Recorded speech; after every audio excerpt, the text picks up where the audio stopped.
Hey guys, it's coming in yet another movie for you guys, and this movie reviewing, this is a movie that I definitely was very interested in checking out based on the director and the trailers, and there was a little bit of hype surrounding it that I definitely was interested in, and that is for a film that I was just hoping to be a really fun summer movie, that of course being Luc Besson's new film, Valerian and the City of a Thousand Planets. So the basic plots of Valerian and the City of a Thousand Planets is that there is this space station called Alpha, and it's basically home to 1,000 planets, one of which was recently destroyed, and these two space rangers basically from Alpha, Valerian and Laureline, they team up to basically, who are operatives there. They basically have to try to identify who could have done this, who is behind this, and make sure that he also, whoever it is, subsequently doesn't destroy the rest of the galaxy and try to basically, save the universe. And that's really all I'm going to say, and that's the basic plot of the film overall. So Valerian, the City of a Thousand Planets,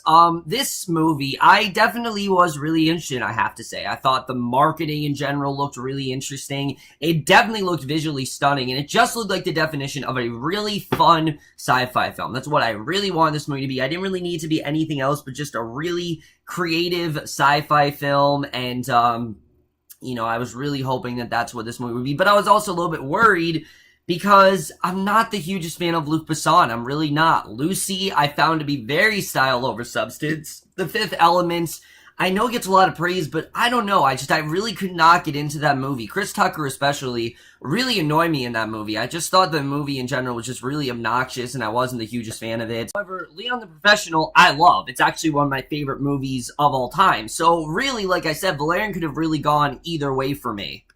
And I have to say that while Valerian and the City of a Thousand Planets is not at all a perfect movie, it is a very fun popcorn film. I had a good time with Valerian and the City of a Thousand Planets overall. I definitely did enjoy this movie. Like I said, there definitely are a few things that, really do keep it from being something, great, but I do think that it is a solid, summer flick that I definitely did have a good time with. But let's just get into it more, starting off with the cast. So the cast in this movie, I was definitely very interested in. I thought it was interesting choices overall, for this film. And I was really hoping that these two actors really would deliver, and they give us something great. And I have to say, are they great in the movie? Were these really the best choices? No, I don't think that they were perfectly cast or anything. But I do think that most of the cast, they did a pretty good job of what they had. Dane DeHaan here as the character of Major Valerian. First of all, when you look at him, you think, oh, there's no way that he would be the major of the galaxy. Like, he's supposed to be, like, basically the ruler of the galaxy, and basically, this James Bond-esque type character, and, you see him, he's not as convincing, but I have to say, as the movie went on, I really did buy into it. I think Dane DeHaan overall did a really great job at being this badass, and I definitely did enjoy his character throughout the film. He's very cunning, he's very, he's, like I say, he's very suave in that way, and I definitely did like what Dane DeHaan did here. I thought overall he definitely was a really fun character to watch. And then Cara Delevinge, I think, was kind of on the same level. I don't think she was nearly as good as Dane DeHaan, I will say. I like Cara Delevinge as an actress, but this was a very iffy role for me. There were some times I really liked Laureline, then there were some times where I thought, alright, just, you're a little too much here, and I thought she overall still did a really good job. I thought she had some really good scenes in the film, and their chemistry especially. When the movie started off, I'm like, oh god, this is gonna be really rough, isn't it? But as it went on, I actually thought their chemistry got better and better and better, really as the movie did progress. I thought overall, they did a really good job here. You really did see the chemistry that these two really had. You saw how much they cared about each other. The movie goes a little bit more in depth with their relationship and things like that. They're not necessarily complex characters. They're very simple, but I didn't need them to be complex. I thought they did what they needed to do. They did a good job with these roles overall, and in general, I thought that they worked. I really did like what they did here, and they were definitely very entertaining in this film. And then there's Clive Owen in this movie, and here's where we get to one of my major complaints of this film, because while Valerian and Laureline aren't exactly multi-layered characters, a ruined fillet is basically as cookie cutter as you can get. I just found to be a very bland character, and Clive Owen, he does a good job with the role, but I just didn't care very much about his character. And the direction they go with him, I found to be extremely predictable. I knew exactly where they were going with his character once a certain situation happened. Again, I'm not going to get into it because, you probably know what I'm talking about if you've read the comics or something like that, but I just found to be a very one-note villain. And like I said, yes, Valerian and Laureline are in fact, kind of one-note characters. There isn't a ton to them, but I thought Dane, DeHaan, and Cara Delevinge, they just brought more to the roles. Clive Owen just kind of seemed like he's here for the paycheck. It really did not seem like he was trying to give a lot to this movie. He just felt very much, just kind of there, and he just didn't have the real punch that I think this movie really needed. And again, he wasn't bad necessarily. He's a great actor. I just didn't really feel like he really had a place in this movie. And the twist they did with him, I understood why they took it in that direction, but I just found to be, like I said, a very one-note villain overall. And then Rihanna as this character of Bubble, she's billed as like the fourth main character in this movie, and she's really not in this movie much. She's not. And I wasn't expecting her to be in it a ton, I have to say. Basically, most of what you've seen of her is in the trailer, but she is in some very crucial scenes. And for the most part, I mean, she's Rihanna. She does what she needs to do. She's serviceable to this film. She didn't deter it from being bad. She didn't make it any better than it was. She just did what she needed to do. I don't really see Rihanna as much of an actress, but I did think she was okay in this role. Like, I understood why they would have given her the role they did, and if you don't like Rihanna, well, she's not in this movie that much, so it's not even really that much of a problem. So if you guys were worried about Rihanna, luckily she's not in this movie a ton, which I completely understand. The character she played, I did think was actually really interesting. I like the direction that they took her, but in general, she's just not really that important of a character. Well, she is in a way, but she's not in this movie nearly as much as the trailers kind of made it out to be. There are about a half a dozen other characters that I really could talk about besides these two, but I'm going to keep it simple because I don't want to talk about every single great character in this movie, but I will say there are a lot of really fun characters sprinkled throughout this movie that I definitely really did enjoy, and that I definitely really looking forward to hopefully seeing in future iterations of this series, because there are definitely some really fun characters here. Some that I thought would get really degrading, and I'm surprised that they actually didn't annoy me. I actually did like most of the characters here. So now let's get into the directing and the writing, because here's where we really get into the stuff that I do want to talk about. The directing by Luc Besson, I thought overall was really good. I thought he did a really good job of maintaining this really fun tone throughout the film and just giving us something really creative and different and weird, and that's something I really did love about Luc Besson's direction. I didn't realize that this is actually based off a French comic book, but you definitely do feel that sense here. I think his directing here was really good. It was a lot of fun, and I was laughing quite a lot in this movie. I was surprised by how much humor I actually really was laughing at. Some of it did throw out, go over my head, but I thought for the most part the humor worked really well, and I thought Luc Besson, again, did a really good job directing this movie, especially when it comes to the action scenes. Oh my god, he directed those really well. Just some really great suspenseful scenes here, and I definitely really did enjoy that.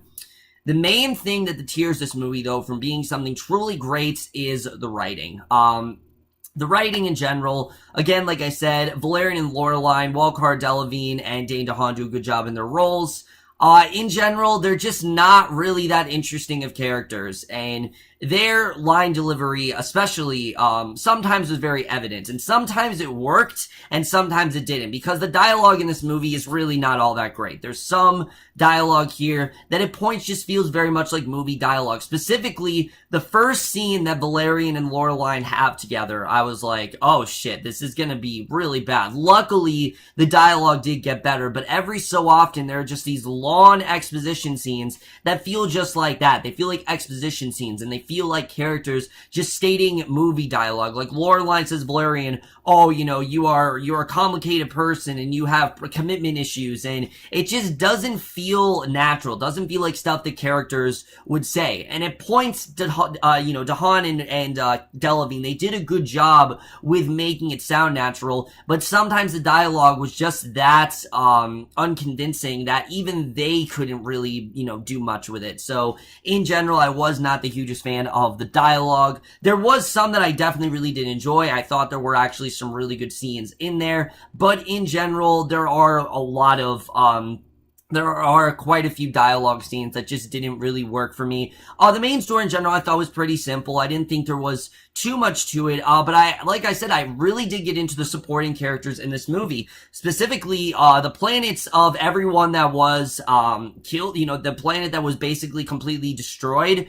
I really got into that storyline, I have to say. I was surprised, but I actually really did get into that particular storyline. I thought they did a really good job with that here. I definitely was very happy with the way that turned out, and I thought some of the directions the movie took, I really did get into. I thought the screenplay in general wasn't anything amazing, and like I said, there are some bad dialogue scenes in there, but in general, it was solid. I didn't think that it was anything bad. It's just there are a few exchanges in the dialogue that just felt very off to me, and I wasn't a huge fan of it. And the movie is very predictable. Like, I could tell pretty much everywhere this movie was going to go, especially, like I said, the thing they do with Clive Owen's character. I saw that coming from a mile away, and it just felt very, it just didn't really feel anything surprising. It just felt very predictable in that way. And again, I knew exactly where the movie was going to go. So again, not the most surprising screenplay, but I think a solid one at best. It wasn't anything bad in my opinion. The cinematography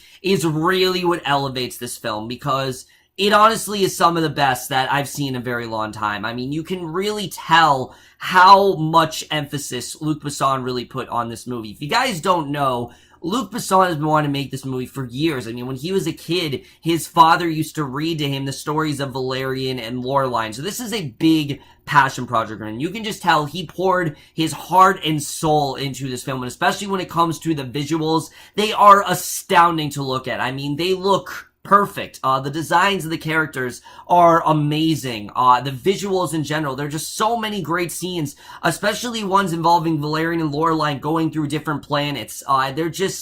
They're incredible to look at, and they're one of those, it's one of those movies where you just can't take your eyes off the screen because the visuals are just so damn impressive, and that's something I absolutely loved about the cinematography. And yes, there are times where the movie does get a little style over substance, but again, I really found myself getting into these planets that they went on, and I really loved seeing them on those planets. And I thought in general that was one of the most interesting parts of the movie, is the different planets they would go on, the different things they get into. And you can really tell how this was inspired by Star Wars. I don't know if you guys know this. A lot of people think, oh, this is a ripoff of Star Wars. It's actually the other way around. George Lucas was inspired from Valerian. He read about Valerian, and you can even look in the comic book. There are characters in here that look very similar to Star Wars characters. There's a character in here that looks just like Jabba the Hutt, and I think that's kind of where they drew inspiration from. So you can definitely tell where George Lucas got that inspiration from. And I was definitely very impressed with the cinematography. I honestly could go on and on. It's some of the best I've seen all year, easily. I mean, if they don't get nominated for an Oscar, I'm going to be very surprised. I'm going to be very surprised if they don't get a nod for best visual effects, because they are just phenomenal here, and there are some incredibly well done action scenes. The score was pretty standard, not really too much to say about it. I really loved hearing Space Oddity in the first song. I thought that was really cool. And then the editing here. Now, I'm not gonna lie, I was not bored by this movie, but it is way too long. I mean, this movie did not need to be 137 minutes. Could have easily been like 90 minutes to 100. It did not need to be nearly as long as it is. And there were some scenes that, yeah, they definitely did drag on. Particularly scenes not involving Valerian and Lorelai. Any scene not involving them and involving Clive Owen and all of the other people at Alpha, I just didn't really care about, honestly. And I found myself not bored, but just very uninterested. It wasn't like it was a boring thing. It was just very uninteresting. I'm like, can we just go back to the planets? And thankfully, there isn't too many scenes spent there, but there's a good chunk of the movie that is spent at Alpha. And again, I just really was not as into the scenes that the movie really wanted me to be. And I feel like if they trimmed that a little bit more, then this could have been even a great movie. It's a good movie, but it's not a great movie. And that's like, I think, again, the main thing kind of deterring this from truly being something. So overall, guys, Valerian, the City of a Thousand Planets is a pretty solid sci-fi film. It's nothing amazing. It's nothing that you haven't seen before. But if you're looking for a really entertaining, just really fun summer watch, this is the movie for you. There are some really fun scenes here. There are some astounding visuals that you'll never forget. And while there are some dialogue exchanges that feels very off, and some scenes just go on a bit too long, and a reveal that I found to be extremely predictable, other than that, I had a lot of fun with Valerian. I really did. And I honestly could see myself watching this movie again, and that's when you know it's a really good movie. And despite all the problems I did have with this movie, I am going to give Valerian, the City of a Thousand Planets a very deserving B. So over, guys, we reviewed Valerian, the City of a Thousand Planets. Let me know what you guys thought of this movie overall. Loved your thoughts on it. Did you like it? Did you not like it? Do you like Luc Besson's style? And would you want to see another film from this franchise? Again, I would be interested because I really did like what we got here. And again, I really do want to see more with this world in general, but I just don't, I can't count on it happening. It's not really doing well in the US. I think it's going to do well in France, but there's no guarantee that we're actually going to get one. But we'll have to see how that really does turn out.